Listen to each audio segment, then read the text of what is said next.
Hello folks, this is Roger Daniel from the Magnificent World of Toys. Today's video is a little special. Sometime in November of 2019, a website known as Golisto.com reached out to me via Instagram, and they basically wanted to do an article on me in one of their blogs about collecting. And so first and foremost, I really want to thank them for their patience and still allowing me to move forward and answer these questions for them, but also for letting me create a video to answer their questions. So check them out, ladies and gentlemen. I'm gonna put a link to their website in the description of this video. I'm about to answer these questions. I certainly hope you guys enjoy the answers. They're very similar to the type of questions that I ask a lot of the collectors that I feature here. I've never really turned the tables on myself and asked myself those questions. I mean, it was really, really good just kind of to think about it and put it together in this type of format for you, as well as for Golisto. So I hope you enjoy. So the first question they asked me is, what do you collect and why do you collect this? Well, as you can see around me, I collect toys. Many of the toys I had were toys I played with. I didn't have too many, but the ones that I did have, I'd really play with them. I wouldn't really take care of them per se from the point of view of a collector. And many of them I lost throughout time, but one thing I do have to say I started collecting at an early age is comic books.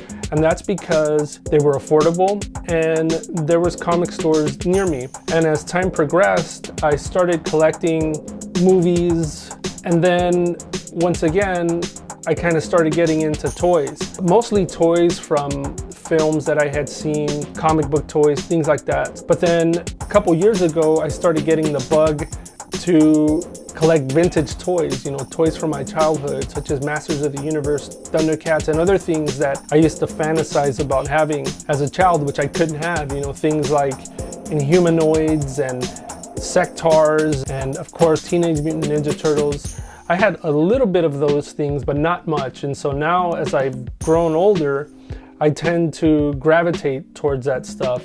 Another thing I'm big on collecting is 1/6 scale action figures. I mostly collect 1/6 scale action figures from movies I like, video games I like, and every now and then I'll get the odd piece that, doesn't have a film or anything, or that isn't mainstream. And, especially if it's something that I like. But part of the reason I enjoy collecting 1/6 scale as well is because I love to customize them, the ability to be able to customize them. I mean, these clothes, you can switch them, you could swap their heads easily, their hands, whatever it is.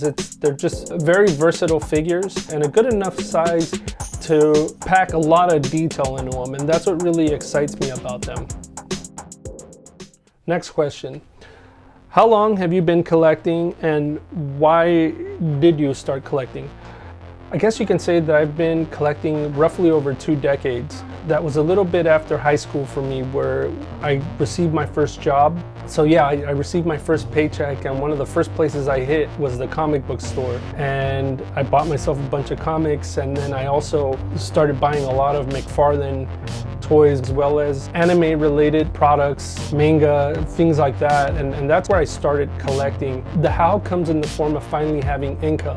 You're a young person, all of a sudden you have money, and that's something that I really didn't have much of growing up. And so what I immediately wanted to do was just go out and buy things that I couldn't have as a child, or buy more of what I already had. And that's what basically led to what you see all around me today. So what is the size of your collection? How many items do you have? I'd say that my collection is fairly big. I have quite an amount of things. I mean, I have tons of comic books, I have movies, I have action figures. There's a lot of things that I have, and even some video games. Off the top of my head, I can't give you a number. I mean, if you count every individual item, it'd have to be a couple thousand, I'd say. It's all been stuff that has accumulated within the last, I'd say, 23 years or so. What is it about collecting that you love?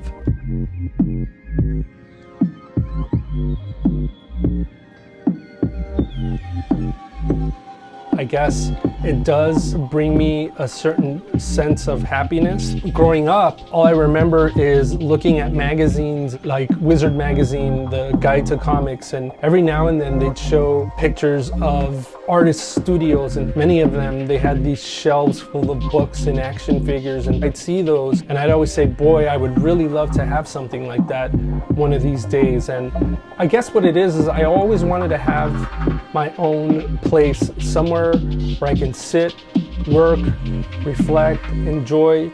And I look at all these pieces, it can remind me of many things. It can remind me of a movie that I've seen. It can remind me of my childhood. It can inspire me. And that's another big reason why I collect. I think it's inspirational to hold these objects in your hands at times. I am an artist. I love to draw and I love to take pictures. A lot of these pieces work well as reference, things like that, but also as motivation and inspiration. And I guess that's what I love the most about collecting is obtaining these pieces that stimulate me, motivate me, inspire me, and as well as bring me happiness, and are basically an integral part of this environment in here where I can just come in here, decompress, get away from everything, and just relax. So the next question is, what are the 5 favorite collectibles in my collection? For starters, I'd have to say my graphic novels or manga of Lone Wolf and Cub. I think Lone Wolf and Cub is arguably one of the greatest stories ever told, especially as it relates to sequential art. And these were re-released from their original form and compiled in a nice little comprehensive set. I'd say roughly about 20 years ago, every other month or so. And I just remember being the first person at my comic book store the day it would come out to get the latest one, and I'm very happy to have compiled the whole set. I remember I'd go and I'd buy one, and then I used to commute by way of the Metro rail system to work, and I remember on my way to work and on my way back I'd read whatever issue I had on hand over and over again. And honestly, if I were alone on an island or whatever, and that's the only thing I had, I think that would be the only thing keeping me from losing my mind, because it's such a wonderful story. So yeah, my Lone Wolf and Cub graphic novels definitely have to be one of my top 5 favorite collectibles. Next would have to be my Sideshow Collectibles Elvira statue. Being a collector of 1/6 scale, one thing I always wanted was a 1/6 scale figure of Elvira, which at the time did not exist, and the only thing that really existed in that form was this statue by Sideshow Collectibles, which is titled Now Your Heart Belongs to Me. She's actually holding a heart. She's wearing this awesome red sparkly gown, and it's really a wonderful piece. I love the way it's sculpted. I love the pose and everything. It has so much life and so much punch to it, and it's just, anyone who sees it basically has to take a picture of it and things like that. They just really love it. And so yeah, that's one of my top 5 pieces as well, even though recently I've made my own 1/6 scale Elvira figure, which I'm happy with, but it's still not as great as the statue. So next I'd have to say is my Sheep Predator, also known as Machiko from Hot Toys. It's such a gorgeous figure, and also was one that I thought I'd never find. You could find it out there, but I mean, not at a really good price, which is part of the reason why I like it more, because I was able to obtain it for a really good price off a gentleman on Craigslist. Gorgeous head sculpt, lots of great detail, loaded with accessories, and I mean, it's everything I would want in an action figure, which is kind of odd because I did a video of my favorite 1/6 scale action figures, and my number 1 favorite is my Christopher Reeve Superman. But I think if there was only one I could save between Machiko and the Superman, I think it would be Machiko. That's just the way I feel at the moment.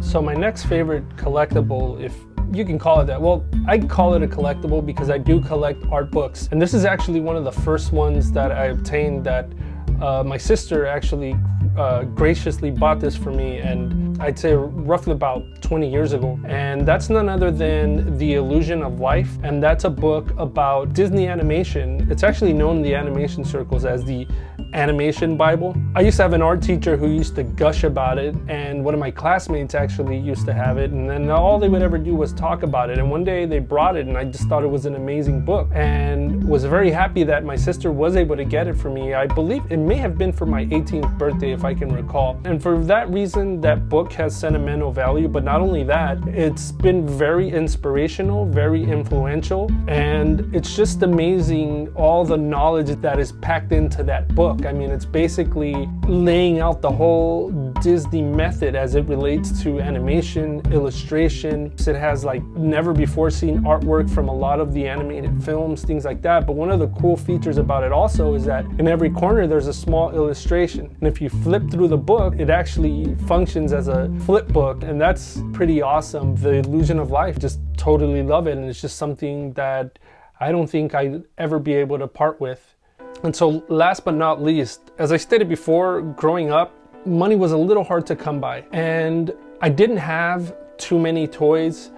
I wasn't in a situation where my father would take me to a toy store every weekend or every month and basically let me pick whatever I wanted. I'll never forget the first time he ever did that. He took me to a department store, and it may have been my birthday. Right away I went to the Masters of the Universe, of course, and one figure that really caught my attention was Modulock, because he had the interchangeable parts and it looked like you were getting two figures in one.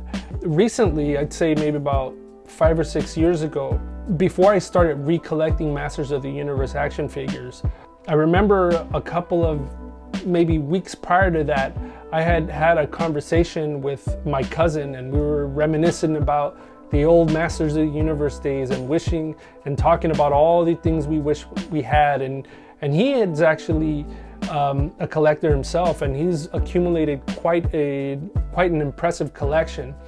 And I remember telling him the story about Modulock. I guess he had never heard that story from me. A couple weeks later, I get a package in the mail, and it was a sealed, unpunched Modulock from the original Masters of the Universe line. And that's really one of the collectibles that I think I'm gonna cherish forever. Not only because it brings back that memory, but also because it was a really nice gesture from my cousin to, I guess, provide that for me. That's what gives it a lot more sentimental value. That's another piece I don't think I'd ever part with.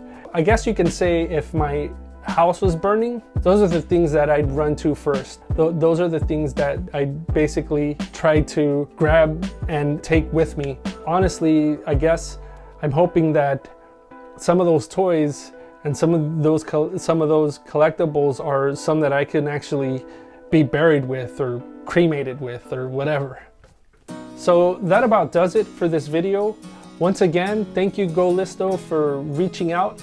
I hope that I answered these questions to your satisfaction, and it was really fun just kind of thinking about these questions. And also I have to thank you for your patience, because I know you guys had been reaching out to me since November of 2019, but you know, I'm a very busy individual, and it's been pretty tough kind of coordinating stuff between my own projects and work and the YouTube channel and all that. But once again, thank you very much for your patience, and thank you for giving me the opportunity.